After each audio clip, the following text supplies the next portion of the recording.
Muito bom dia, pessoal. Hoje, quarta-feira, 28 de outubro de 2018. Aqui quem fala é o Thiago, vai ser mais um Bom Dia Capitalismo. Hoje nós não estamos fazendo ao vivo, porque mais uma vez estou com um problema na internet aqui, né? Então a gente achou melhor fazer gravado, mas sem problema.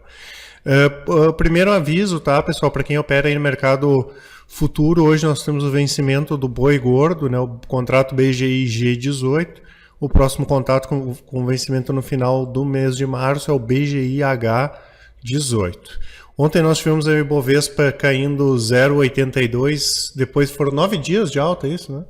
Depois de 9 dias de alta, o pregão teve baixa, fechou com baixa de 0,82, 86.935 pontos, e o dólar subiu 0,90 a 3,25. A mesma coisa aconteceu nos Estados Unidos, baixa de 1,27 no S&P, e na Ásia essa madrugada os mercados também fechando em baixa, índice Nikkei no Japão baixa de 1,44, e o índice Xangai na China com baixa de 0,99. Agora na Europa os mercados também operando em baixa, DAX na Alemanha 0,32 e no Reino Unido baixa de 0,36.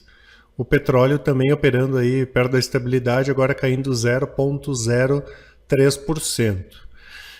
Hoje na agenda de indicadores, às 10h30 tem o PIB trimestral dos Estados Unidos, né? Promete bastante volatilidade aí nesse horário. Meio-dia, venda pendentes de moradia, e meio-dia e 30 o estoque de petróleo bruto, que já é tradicional aí às quartas-feiras.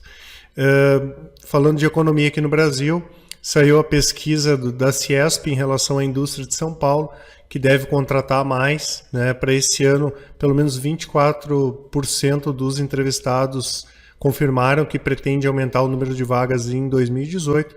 No ano passado, esse número era de apenas 16,5%. Saiu também o indicador de confiança do empresário, que cresceu 3,3% em janeiro, né? Chegou aí a 113,2 pontos, lembrando que quando ele está acima de 100 pontos indica confiança no setor. Em relação ao cenário corporativo, ontem nós tivemos uma série de empresas divulgando balanço. Mais tarde, ali no Capitalismo News, eu vou colocar a maioria delas.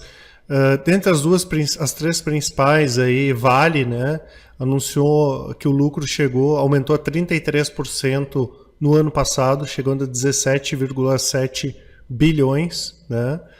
A receita da empresa subiu 14%, chegando a 108 bilhões de reais. O EBITDA ajustado da empresa chegou a 15 bilhões de dólares, ficando 28% acima do de 2016.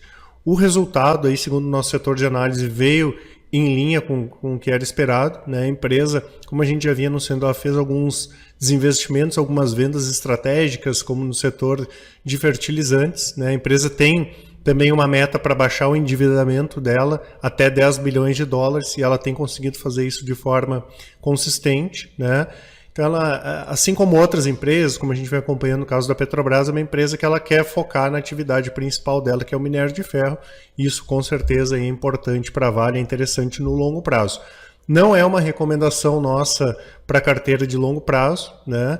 Mas é uma recomendação de médio prazo. Inclusive, nós abrimos uma operação nela aqui em novembro do ano passado, né, que até hoje já está rendendo aí mais de 40%. Né, e, obviamente, ela acaba aparecendo nas operações aí de curto prazo, operações de swing trade, day trade, com opções ou long short também. Outra empresa que anunciou resultado foi a Rumo, né, antiga América Latina Logística. Teve um prejuízo de 258 milhões no ano passado, que também já era esperado. Diminuindo bastante aí o prejuízo em relação ao ano de 2016, que foi de 733 milhões. A receita teve crescimento de quase 20%, deu 18,7% e chegou a 5,9 bilhões. Né? Foi um ano de recuperação da Rumo, né? Principalmente em função da melhora, não da melhora, mas de um crescimento ainda maior da safra, principalmente de soja e de milho, do ano passado. Né? A Rumo faz parte das nossas recomendações aí de longo prazo, Rail 3. Nos próximos dias a gente já vai atualizar o cenário para a empresa e as perspectivas para os nossos clientes. E também tivemos o resultado do Iguatemi, tá? Que é de um setor que se comportou de forma mais resiliente aí na última crise, que é do setor de shopping centers. Tá? Um resultado que veio até um pouco acima do que era esperado pelo mercado. O lucro da empresa cresceu no último trimestre do ano passado 28,7%, chegando aí a 62,9 milhões. Já a receita cresceu pouco mais de 1%, passando de 183 para 185 milhões. Tá? A empresa acabou contabilizando aumento em todos os segmentos de receita. Faturamento com aluguel subiu 3,1%. Ganhos com taxa de administração subiram 23% e receitas com estacionamento subiram 2,4%. Já as vendas nas mesmas lojas cresceram 2,5% e a taxa de ocupação foi de 94,2%, uma taxa de ocupação bem alta aí comparado às outras empresas do setor. Tá? Hoje nós temos ainda, pessoal, resultados da Gerdau, tá? GGBR4 igual 4, Multiplan, Odontoprev e a VEG também, tá certo? Da minha parte era isso, queria desejar uma boa quarta-feira a todos. Vou passar agora para o Danilo, ele vai comentar a respeito do Bovespa, do dólar e fazer uma análise das principais ações da Bolsa já de olho na abertura do pregão. Um abraço a todos e até mais. Muito bom dia, pessoal. Quem fala é Danilo Frata, nós da Capitalismo Consultoria Financeira. Ontem, então, o índice Bovespa aí fechou com uma queda de 0,82%, com volume abaixo da média. O pregão anterior deixou um candle indicando novamente possível topo. A perda da mínima aí indicava início de correção, então está confirmando o sinal deixado ontem. Candle preto, depois de 9 dias seguidos de alta, primeiro candle preto, estão perdendo a mínima do dia de hoje. Provavelmente a gente vai continuar a correção. A gente tem primeiro alvo aqui 86.200 pontos e alvo seguinte aqui 85.500 pontos. Interessante segurar nessa região, justamente que é o topo rompido, para que a gente continue aí com uma bela configuração de alta no curto prazo. Alguém até falando do Dow Jones, só que eu esqueci de mostrar aí para vocês o gráfico. Deixa eu ajustar aqui na tela para vocês o gráfico do Dow Jones, para ver como a gente anda bem correlacionado aí com o Dow Jones.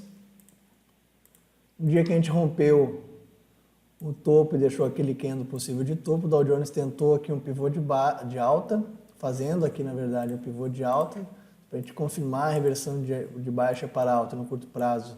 Necessariamente a gente precisa deixar um candle branco acima desse pivôzinho, e ontem então ele fez um candle preto negando esse pivô. Então atenção, pode ter sido um rompimento falso.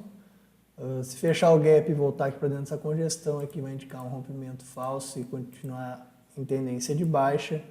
E a gente tem também aqui uma cunha, que é uma figura grafista de baixa, ou seja, entrou em tendência de baixa, tentou um pivô de alta dentro de uma cunha. Se perder aqui essa região de suporte, então confirma a cunha e vai levar o ativo aí a continuidade da tendência de baixa. Então, como a gente está bem correlacionado aí com o Dow Jones, ficar atento lá para o índice lá fora. Ontem dia de baixa, aqui dia de baixa, dia de alta no índice. A gente está seguindo aí conforme o mercado norte-americano. O dólar futuro, ontem alta, com volume, finalmente entrou volume, aí tivemos 2 dias seguidos sem volume.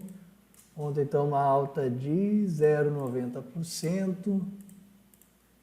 Como eu falei anteriormente, volume na média, a gente vinha 2 dias sem volume, a gente vem aqui alguns dias com volume na média, o volume vem bem fraco aí no dólar, justamente porque a gente está no momento de indefinição.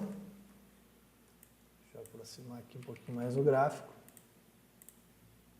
No prazo mais longo, eu venho falando aí repetidamente isso, a gente está dentro de um triângulo simétrico. No curto prazo, a gente está em definição agora dentro de um retângulo, que é justamente essa região aqui onde tem a resistência em 3.280 e o suporte agora em 3.235.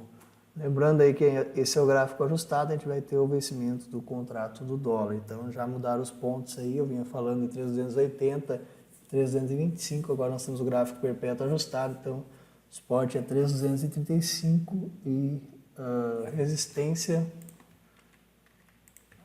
3.290.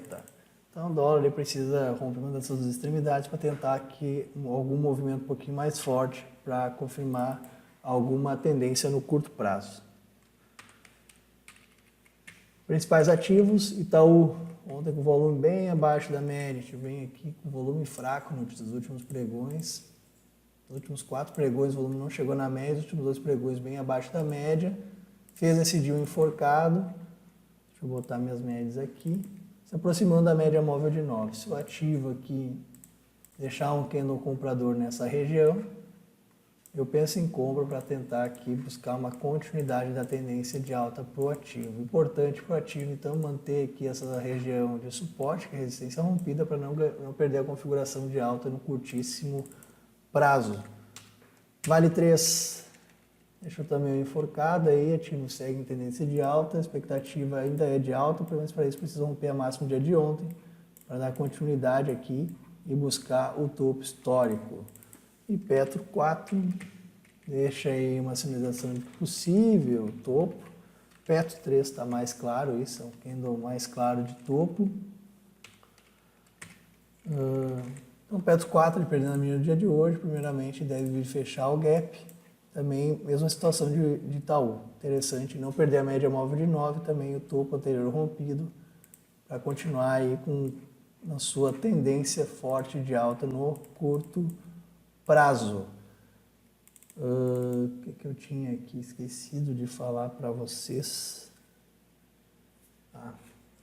Conforme o Thiago falou anteriormente para vocês, então, lá fora, os mercados abrindo em baixa. Então, a princípio, a gente vai ter o início de mercado baixista aqui. Vamos ver como é que o mercado encerra hoje, se dá continuidade aí e confirma a indicação de correção no curtíssimo prazo. Esse então foi o Bom Dia Capitalismo. Encontramos às 17 horas e 30 minutos para análise e fechamento pregão. Tenham todos um ótimo pregão e até lá. Um abraço.